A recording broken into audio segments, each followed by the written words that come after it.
Hello, welcome to my Q&A. Thank you so much for joining. I'm Angie McPherson. If you're just seeing me for the first time, right now I'm recording live in my Branding Photographer Facebook community. So if you're here, welcome. If you're not, come on in and join us.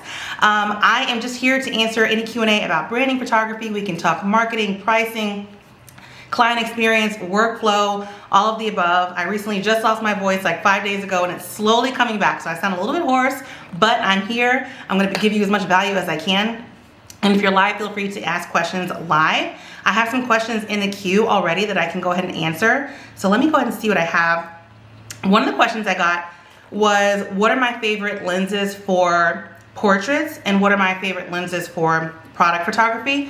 For portraits, I love the 50 and the 85. They rarely leave my camera. My 50, my 85, constantly on my camera. I love 50 for like, full body and even like upper body. And then the 85, those tight shots of the face are just, butter with the 85. And you can even back up too and get some of the background, but I love the 50 and 85. If I'm doing product photography, I'm usually keeping the 50 on my camera, but if I'm doing like detail shots, really fine detail shots, then I'll put the 100 macro on my camera. So those are my favorite. If you're here watching, let me know in the comments what your favorite lenses are. I like the 50 and the 85. Okay, another question I got is, let me see, how do you incentivize and get people to have recurring sessions with you? So as a branding photographer, there's just so much opportunity to have recurring revenue over time with the same clients over and over and over again. That's why I love branding photography, because usually if you're doing weddings, hopefully you're shooting that couple one time, hopefully they're just getting married one time, they might do anniversary, photo shoots, or if you're doing families, you might shoot them once or twice a year. With branding photography, you can literally be shooting the same client every quarter, every month, really depends on their needs. So I had a question about how you can kind of incentivize clients to book you over and over again. My biggest tip is to make a package that's just like a no-brainer for somebody to work with you over and over. So if you have one standard package that's 3 hours, can you offer that package in a twice-a-year package, a 3 times a year package, or a quarterly package where there's added value on top of it? That added value could be a strategy call, it could be maybe some video, like if you like to take videos or reels with your camera, you can give them extra content. It can even be the more that they book you throughout the year, you give them a little bit of a discount. So maybe that one session, instead of it costing this much, if they book you 4 times a year, that session fee goes down a little bit. So there's so many ways to incentivize people to work with you over and over, and really start that conversation as soon as you release all of your pricing and packaging information. Don't let it be something that's like a surprise, like after you work with them. Put it up front in front of their face. When you're presenting your packaging, say you have one package or you have a popular package where people want to work with you on a 2 to 3 to 4 times a year basis, and that if they book it now, then they'll get all the bells and whistles. And it also helps to tell them that those clients are the priority on your schedule, because if they're booking you once and they come back 6 months later, you might be booked up in the time frame that they are looking to shoot in. So if they book you in January, you can say, hey, if you're trying to show up every quarter with new photos, go ahead and book me for my quarterly package and we'll get your dates on the calendar right now. So they have the first access to your calendar. That's definitely an incentivization as well. Okay, so another question I got is tips for getting branding clients when you're first starting out. So this can be when you're first pivoting from another type of genre of photography into branding, or maybe you're just picking up your camera. I was asked what tips I have for just getting those first branding clients. And my biggest tip that I always say is just to build your portfolio by any means necessary. So you can build your portfolio by maybe meeting up with another photographer and trading branding photos with each other. You can build your portfolio by getting your friends who are entrepreneurs in front of your camera. You can trade with other entrepreneurs. Maybe you have a hairstylist that you've been going to for so long and you know that her social media needs work, her website needs work. You can trade your next hair appointment or next 6 hair appointments to trade for a branding shoot. There's so many ways to just get people in front of the camera. Back when I was just starting into branding wasn't even the word. It was just like lifestyle headshots. It's so much easier now to just share about branding photography, get people really excited about getting these branding photos done, because our industry has just lifted so much. There's so many of us out there sharing the value of branding photography. So I feel like it's very easy to get people on board. And so when you're looking to get those first clients, just build that portfolio by any means necessary to have images for your social media, for your website, your pricing guides, for your reels, and actually get some photos taken of you. That's my an equal tip number one, getting your portfolio built, but also making sure that you are practicing what you're preaching and having your own branded photos of yourself on your website, on your social media. That's the very first thing that I did when I first pivoted into branding. I was a wedding photographer. I pivoted into branding. That was the very first thing that I did before I even started to build my portfolio, was get photos taken of me so I could just practice what I preach, show people how to use the photos, show up in various ways on social media. So build your own portfolio and also build up your inventory of your branding photos. Okay, Carla says, how do you get started and book your first clients? Oh, I just answered that. I used to do newborn and now do boudoir in women, but what to do branding, but want to do branding products and headshots only. So yes, Carla, do you have people that you can get in front of your camera? Do you have people that you can trade with? A follow-up question is someone was asking about how to pitch to really, ideal clients, dream clients. So I feel like this can go together.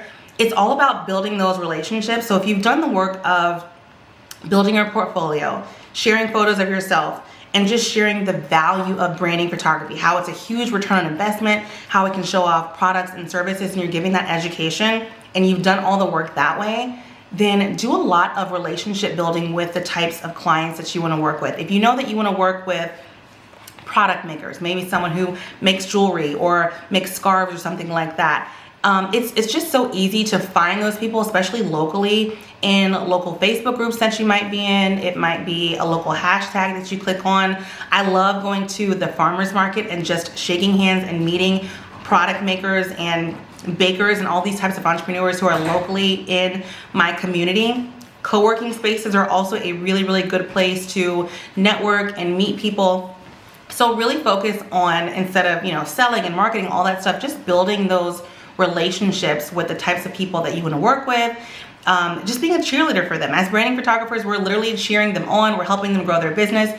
And so hopping on their Instagram and commenting on their post, hopping on their email list, or, if they're out, I have a client who has a booth at a local boutique, and I shop there. I shop, I take Instagram stories of, products that she has for sale. And even though she's booked me before, it keeps me top of mind because I'm tagging her in the Instagram stories and I'm telling people to go check her out. And so she's like, hey, I need new branding photos. Now it's time to get back together. So just staying top of mind and really authentically engaging with people and showing them that you're just so interested in, in their business. And then by the time they come back to your page, they see your portfolio, they see your work, they see how you transform the images. I love showing the beginning stages of a photo shoot, whether it's behind the scenes or a time lapse, all the way through what the photos look like. Maybe I'm showing just the photos or showing a little glimpse of the online gallery, and then showing how the clients are using the photos.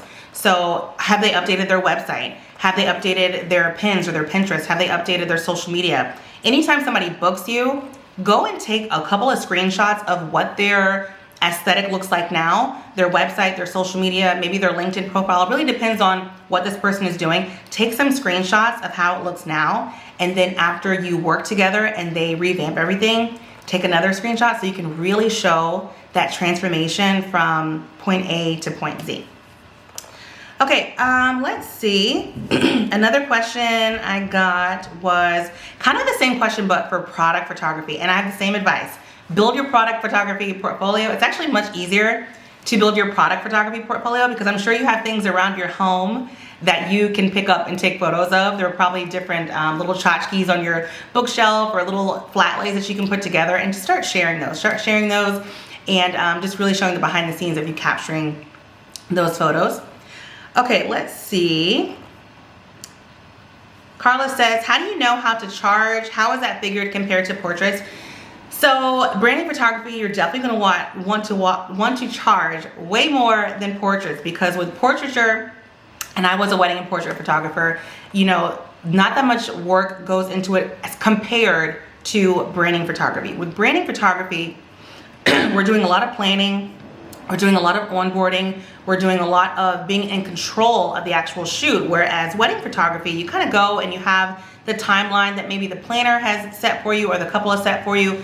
And when you're a branding photographer, you're doing a lot of that control of the shoot and making it structured so that you get everything you need for your client. You're sending them a questionnaire, you're hopping on a planning call, you're creating a shoot plan. You're doing a lot of intentional work for a big return on investment. When you're doing portrait work, your clients are putting the photos up maybe above the fireplace or on Facebook, you know, with their family. And with branding photography, these are commercial photos. These are photos that are going to be helping your client to make more money. So we can definitely be charging more, definitely charge more for your branding clients than your portrait clients, especially because you're giving your portrait clients print use. That's all you're giving. They can print them, they can upload them to social media. When you're giving your branding clients use, you're probably giving them commercial use so they can use them for marketing and commercial use. So definitely charge more. I like to think of like an hourly rate that I would charge for maybe portrait work versus branding work, and my branding hourly rate is way higher. Okay, great question. All right, let's see. So I'm looking at my questions here. Ooh, I had a question about how to customize a shoot for each and every client. So you want all of your clients, your respective clients, to have gorgeous on-brand galleries to their brand and their business. You might be photographing a fitness professional this day, and then maybe an online course creator this day, and then a hairstylist this day. So the question was, how do you just take the brand and make a customized plan so that everybody gets exactly what they're looking for?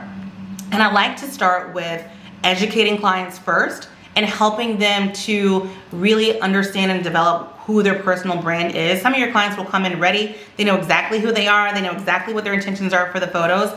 And some people will need a little bit of work. And so do your part, and when you onboard them, give them some resources that will help them look inside their business, think about who their ideal client is, think about what their intentions are for the photo shoot, what outfits they want to wear, what props they want to wear, giving them a lot of insight into how to decide on those things. And then give them a questionnaire. The questionnaire is really going to help them flesh out what they're looking for this actual photo shoot, where the photos are going to go, if they need any specific photos or specific dimensions. Maybe they're launching a new podcast or a website or a new service. So that can be different for every single client. And then they're going to have their own branding colors. They're going to have their own accessories, their own props. So that's going to help with customization as well.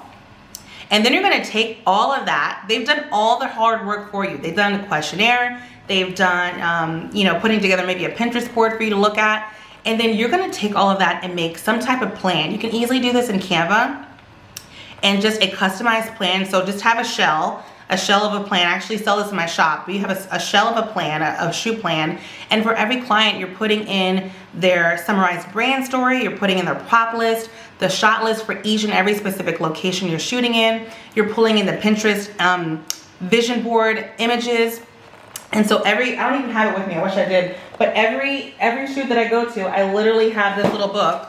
And I bring it with me. That's not it, but just giving you a visual. And I bring it with me and actually send this to them a couple weeks before the shoot so they can look through it and we're on the same page. There's no question about what we're doing. We're getting there, and we have a full plan from, it's literally the timeline. It's like, okay, from 1 to 1:30, we are shooting in this location with these two outfits, with these props.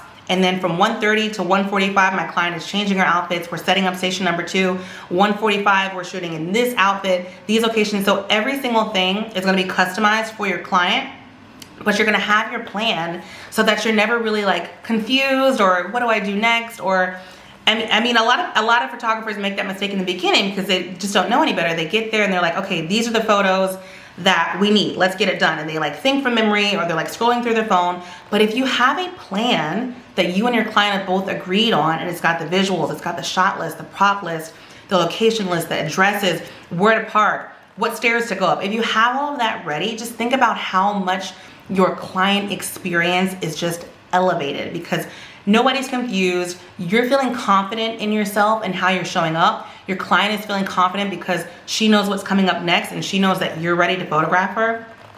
Have that plan. That's what's going to help you customize a shoot for each gallery. And then when you deliver the gallery, you're gonna be like, wow, like this is exactly what my client envisioned, and she's gonna be so happy. She's gonna share, she's gonna book you again, etc., etc. Okay, next question.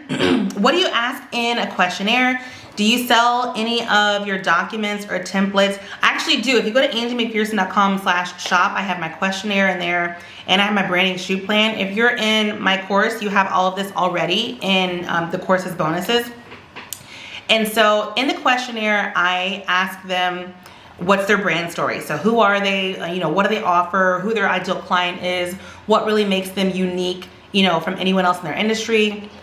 I ask them what their intentions are for this specific shoot. And this is another way to kind of plant those seeds about working together over and over, because your client might have an intention for maybe a spring shoot, but then they come back in the fall because they're launching a new service or product, or they're wanting to show up in a different way. So that can be a totally different intention in the fall. So have your client compartmentalize and think about, for this specific shoot, what's going on in your business?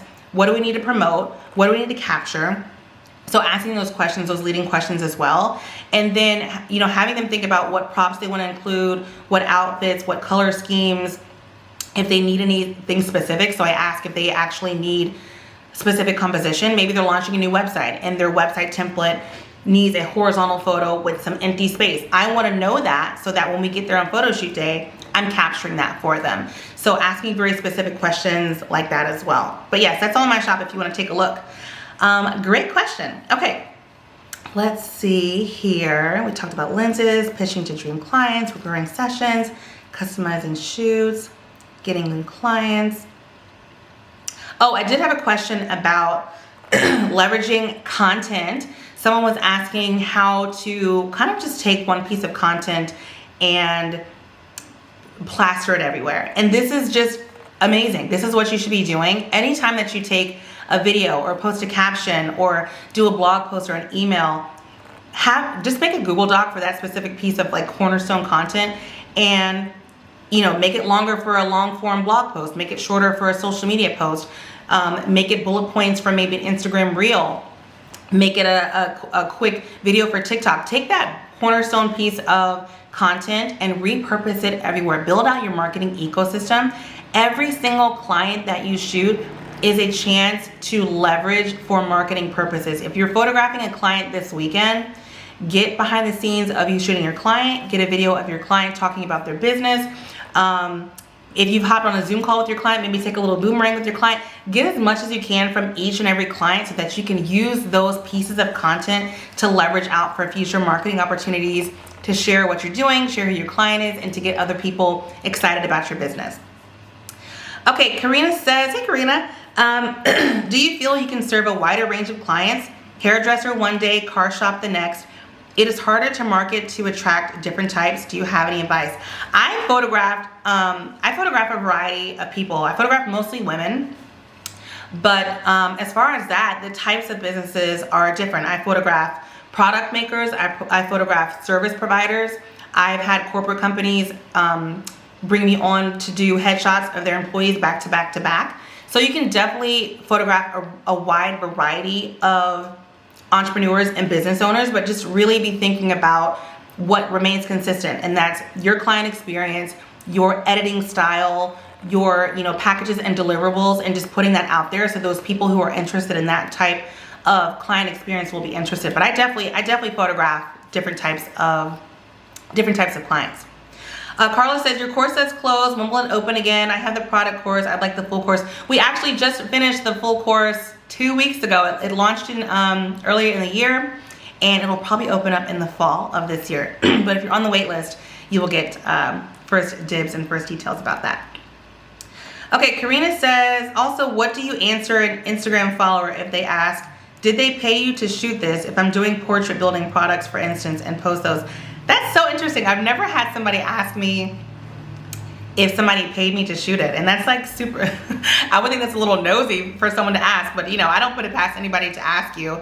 And you don't have to answer any of that information. You can just say that it's, that it's just a client that you love working with over and over again, or a client. You don't have to answer that at all. That's just totally your prerogative. And Karina says, love the course. Yay.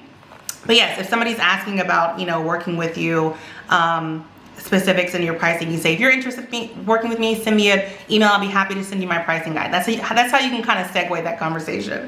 Okay, well, great. I had a lot of good questions. Thanks for tuning in. I think my camera is about to die, so I'm going to turn this off because I don't want it to turn off on you. If you're not in the Facebook group and you're watching this on YouTube, come join us in the Facebook group. I do this once a month, answering questions, and our Facebook group is just so fun and active, and people are just really helping each other out. So hope you guys have a beautiful rest of the day, and I will talk to you soon. Bye.